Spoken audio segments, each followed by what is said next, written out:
The moment his hand tightened around the belt, I realized this wasn't just anger, this was hatred. And it was aimed straight at me, all because I said one sentence: "You can't touch my daughter." Before we continue, please subscribe to this channel and write in the comments which country you're watching this video from. Enjoy the story. I never thought I'd see the day when a man who claimed to be my father figure would become my worst nightmare. My stepdad, Rob, had always been a little off. You know the type. Too loud, too controlling, always making small comments that didn't feel quite right. But in the beginning, I told myself I was overthinking. My mom seemed happy with him, and after the divorce from my real dad, she deserved some peace. At least that's what I thought. Things started shifting after my daughter Lily was born. She's only 6, all smiles and sunshine, with the biggest brown eyes you've ever seen. She's my whole world. I worked hard to make her childhood nothing like mine, safe, full of laughter, and free from fear. But Rob, he never quite connected with her in a normal way. His jokes would sometimes cross lines. He'd give her gifts that felt too grown up. And sometimes I'd catch him looking at her with this strange, unreadable expression that sent a shiver up my spine. One Saturday afternoon, Lily and I were in the living room watching cartoons. Rob came in, reeking of whiskey, and plopped down next to us. His voice was a little too friendly as he said, "Hey, sweetheart," and patted the couch next to him. Lily hesitated. She always did, but moved closer because she didn't want to be rude. Then he put his arm around her. It wasn't just a quick hug. His hand lingered on her shoulder, sliding slightly toward her back. I froze. My heart started pounding, my stomach twisting like I was going to be sick. "Rob," I said sharply, "you can't touch my daughter?" The room went silent. Lily immediately moved away and curled up against me. Rob's face changed in an instant. His fake smile dropped, replaced by a glare so cold it made my skin crawl. "Your daughter?" he said slowly. "She's part of this family, isn't she?" "She's my daughter," I said again, my voice shaking. "And there are boundaries you will respect." That's when something in him snapped. He stood up so fast the chair tipped over. "Boundaries? You think you can talk to me like that in my house?" "It's Mom's house too," I said, standing to shield Lily. I thought he might yell, maybe storm out. But instead he walked toward the coat rack, grabbed his old leather belt and looped it in his hands. "What are you doing?" I asked, my voice rising. "You don't get to disrespect me," he growled, stepping closer. Lily started crying, clinging to my side. I told her to go to her room, my voice shaking but firm. She ran upstairs, and that's when Rob lunged. The belt whipped through the air, the leather brushing my neck before tightening. He wasn't just trying to scare me, he was trying to choke me. I clawed at the belt, gasping for air, my mind racing. The whole world narrowed down to the sound of my heartbeat thundering in my ears and the sharp bite of leather against my skin. I kicked, twisted, trying to break free. "Say it again," he hissed. "Say I can't touch her." I couldn't speak. My vision blurred at the edges, and for the first time in my life, I truly thought, this is how it ends. But then, from upstairs, I heard Lily scream, loud, piercing, and full of terror. It startled him. His grip loosened just enough for me to wrench myself free and stumble backward. I was shaking, my throat throbbing, but one thing was crystal clear. Rob had crossed a line, and there was no going back. And what happened after that would change everything. I froze in that kitchen, my hands gripping the edge of the counter so hard my knuckles turned white. My stepdad, Randy, just stood there, breathing heavy, his eyes dark and cold. I could see his jaw tighten like he was holding back from saying something or doing something right that second. "You think you're the boss around here?" he finally said, his voice low but dangerous. "You think you can tell me what I can and can't do?" I didn't answer, not because I didn't have words, but because my little girl, Emily, was standing right behind me, clutching the back of my shirt with her tiny fingers. She didn't need to hear more yelling. She didn't need to see more of this. Randy stepped closer, close enough for me to smell the alcohol on his breath. "You've been getting too bold lately," he said. "Ever since you moved back in, you've been acting like you own this place." The truth was, I had moved back in, after my divorce, with nowhere else to go. My mom had offered me the spare room in her house, the same house I grew up in. But my mom's new husband, Randy, had never liked me. He tolerated me at best. At worst. Well, we were standing in one of those moments. Before I could speak, he suddenly slammed his fist on the counter, making Emily flinch. "You keep saying stuff like that to me and you're gonna regret it." I glanced at Emily and forced myself to sound calm. "Randy, I'm not scared of you, but you need to stay away from my daughter." The room went silent. I could see something in his expression shift from irritation to full-blown rage. And then, without warning, he reached for the belt looped through his jeans. He yanked it out so fast the leather made a sharp whip sound. My stomach twisted. I knew that sound from my own childhood. "Say that again," he growled. "Say I can't touch her." I stepped in front of Emily, my heart pounding so hard it felt like it was in my throat. "You can't touch my daughter," I said, each word slow and firm. That's when it happened. He lunged forward, wrapping the belt around his hands like a rope, and before I could move, he swung it up toward my neck. I stumbled backward, knocking into the kitchen table, my chair tipping over. Emily screamed. I could feel the cold leather press against my skin, tightening just for a second, before my mom's voice came from behind him. "Randy, stop it!" Her voice was sharp. Panicked, she ran into the kitchen and grabbed his arm, trying to pull him off me. "Stay out of this!" Randy shouted, yanking his arm free. But that split second was enough for me to push him back. The belt slipped loose from my neck, and I grabbed Emily, holding her tight against me. My mom stood there, trembling. "What is wrong with you?" she yelled at him. Randy just smirked, like it was all some kind of joke. "She's the one with the mouth. She's the one starting trouble." I couldn't believe what I was hearing. This wasn't trouble. This was me protecting my child. I looked at my mom, my voice shaking. "If he ever comes near her again, I'm calling the police." Randy's eyes narrowed, and for the first time, I saw something in them that scared me more than the belt. It was calculation, like he was already planning his next move. He didn't shout back this time. He just turned, walked out of the kitchen, and slammed the back door so hard the glass rattled. I stood there, holding Emily, my hands still shaking, my throat burning where the belt had pressed. My mom looked at me like she wanted to say something, but she didn't. She just walked away. And in that moment, I realized Randy wasn't done. Not by a long shot.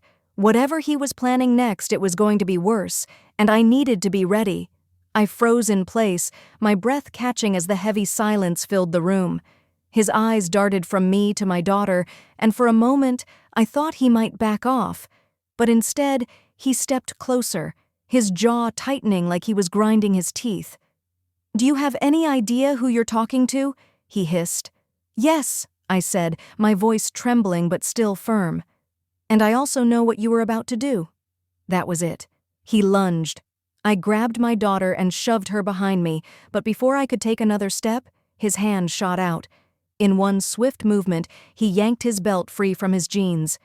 The metallic clink of the buckle echoed like a warning bell in my head. "You're not going to tell me what I can and can't do in my own house," he growled. My daughter whimpered. I wanted to run, but my legs felt like lead. He looped the belt in his hands, stretching it tight, the leather creaking. "Last chance," he said. "Shut your mouth or I'll shut it for you." I shook my head. "If you touch her, I swear—" That's when he moved. The belt flew toward my neck, the cold buckle grazing my chin before the leather tightened against my throat. I gasped for air, clawing at it, my nails scraping his skin. My daughter screamed, her tiny hands pulling at his arm, trying to help me. In that instant, something inside me snapped. Not from fear, but from rage. My vision blurred, my lungs screamed for oxygen, but I shoved my elbow hard into his stomach. He grunted, loosening his grip just enough for me to slip free and stumble backward. I grabbed my daughter and bolted into the hallway, but he was right behind us. His footsteps thundered on the hardwood floor. "You think you can run from me?" he shouted. "You think anyone's gonna believe you over me?" I ducked into the kitchen, slamming the door behind me and locking it. My daughter was crying so hard she could barely breathe. I crouched down, holding her face in my hands. "Shh, it's okay. I've got you. I promise," I whispered, though my own voice shook. But I knew it wasn't okay. From the other side of the door, his voice was calmer now, almost too calm. "You're making this worse for yourself. If you'd just kept your mouth shut, none of this would have happened."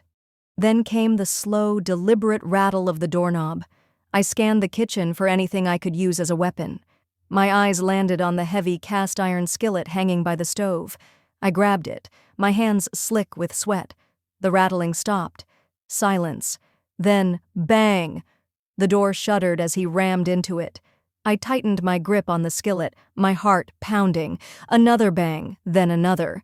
I knew that lock wouldn't hold forever. That's when I realized I couldn't just wait for him to get in. I needed to end this. I turned to my daughter. "Sweetheart, I need you to hide in the pantry. Don't come out unless I say so." She shook her head violently, tears streaming down her face. "No, Mommy, I don't want to leave you." "I'll be okay. I promise." I kissed her forehead, pushing her gently toward the small pantry door.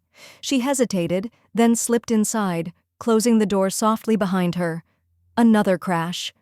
This time, the lock cracked. My pulse roared in my ears. I stood in the center of the kitchen, skillet raised, my muscles tense. And then the door burst open. He stood there, chest heaving, eyes wild. "You think you can fight me?" I didn't answer. I waited. He stepped forward, one more step, and that's when I swung. The skillet connected with a sickening thud. He stumbled, catching himself on the counter, but instead of falling, he straightened, smiling. "Is that all you've got?" The fear I felt in that moment was unlike anything I'd ever experienced before, and deep down I knew this wasn't over. I didn't sleep that night. Every sound in the house made me jump. The creak of the floorboards, the hum of the refrigerator, even the faint tap of the heater. It all made my skin crawl. I stayed in my room with the dresser pushed against the door. My phone battery was almost dead, but I kept it clutched in my hand like a lifeline. In my head, I kept replaying the look in my stepdad's eyes when I told him he couldn't touch my daughter. It wasn't just anger. It was the kind of rage that makes a person dangerous. I knew this wasn't over. People like him don't just give up after being challenged. They wait. They plot. The next morning, I tried to keep things normal for my daughter. I made pancakes, forced a smile, and even played her favorite cartoon. But inside, I was on edge. I was waiting for the next move, and it came sooner than I expected. Around 10 a.m., there was a knock at the door. It wasn't a polite knock. It was sharp, hard, and impatient. I froze. My stepdad was at work, or at least he was supposed to be. My daughter looked at me, confused, and I told her to stay in the living room while I checked. When I opened the door, my stomach dropped. It was him. He was standing there with a smirk that didn't reach his eyes. In his hand, he held a brown paper bag. "Thought I'd bring breakfast," he said. Every instinct told me not to let him in, but I couldn't start a scene in front of my daughter. I stepped aside reluctantly. He walked in like he owned the place, setting the bag on the counter. I noticed something odd. His work uniform was missing, replaced by a dark hoodie and jeans. As my daughter happily ate the pancakes I'd made earlier, he leaned against the kitchen counter and started talking in a low voice. "You embarrassed me last night," he said, not looking at me. "In my own house, in front of her." He nodded toward my daughter. I clenched my jaw.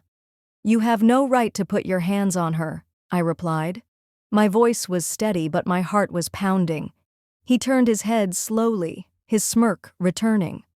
"And you have no right to tell me what I can or can't do. You think you're some kind of hero standing up to me? You're nothing." The air between us was thick. My daughter was only a few feet away, humming to herself, completely unaware of the danger in the room. I knew I had to get her out before things escalated. "Why don't you go play in your room, sweetheart?" I said, forcing my voice to sound cheerful.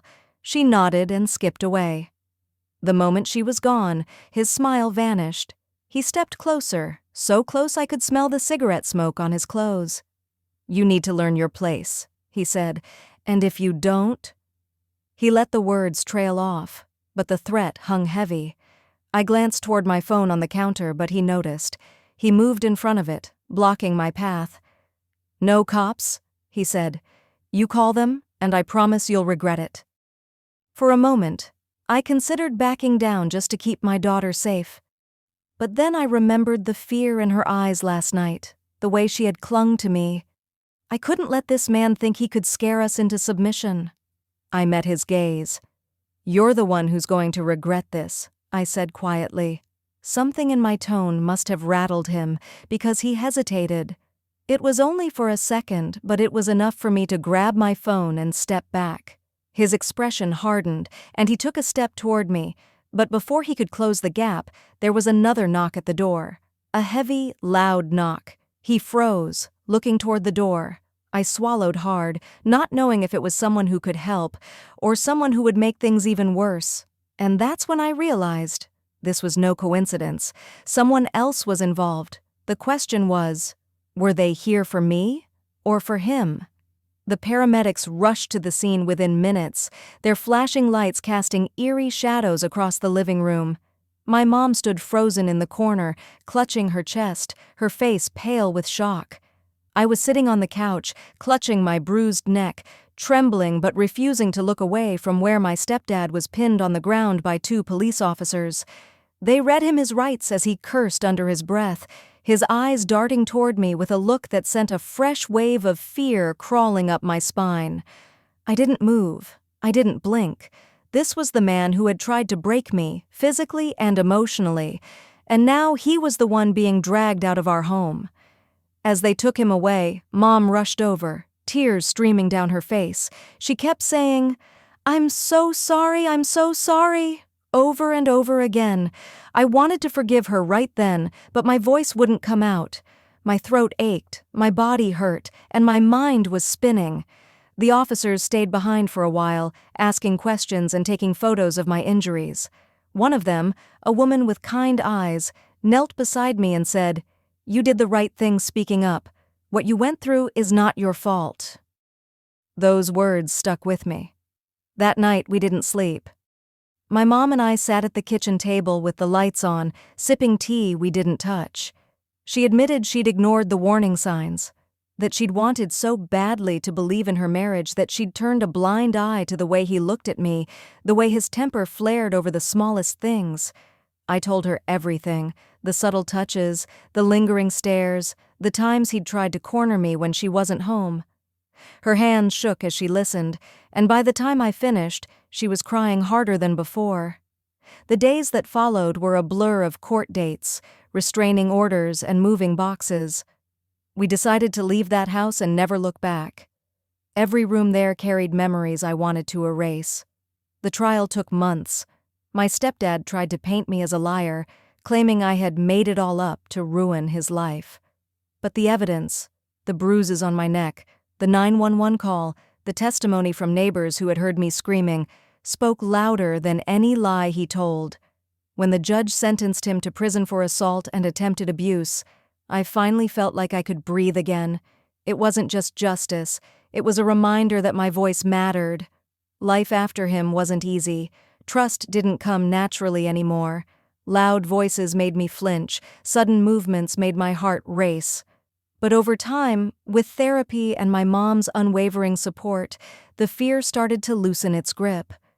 One afternoon, months later, I stood in front of the mirror and saw something different in my reflection.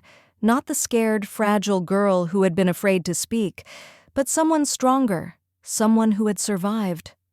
I learned something important. Speaking up might be terrifying, but staying silent when you're in danger is far worse. The people who hurt others thrive in secrecy, and the moment you break that silence, you take away their power. If you're going through something like this, I want you to remember, you are not alone. Someone will listen. Someone will help. Looking back now, I'm proud that I said those words. You can't touch my daughter. They may have put me in danger that night, but they also saved us in the long run. And every time I think about that belt, about how close I came to losing everything, I remind myself that I chose to fight back, and I'd make that choice again. Because no one has the right to take away your safety, your dignity, or your voice.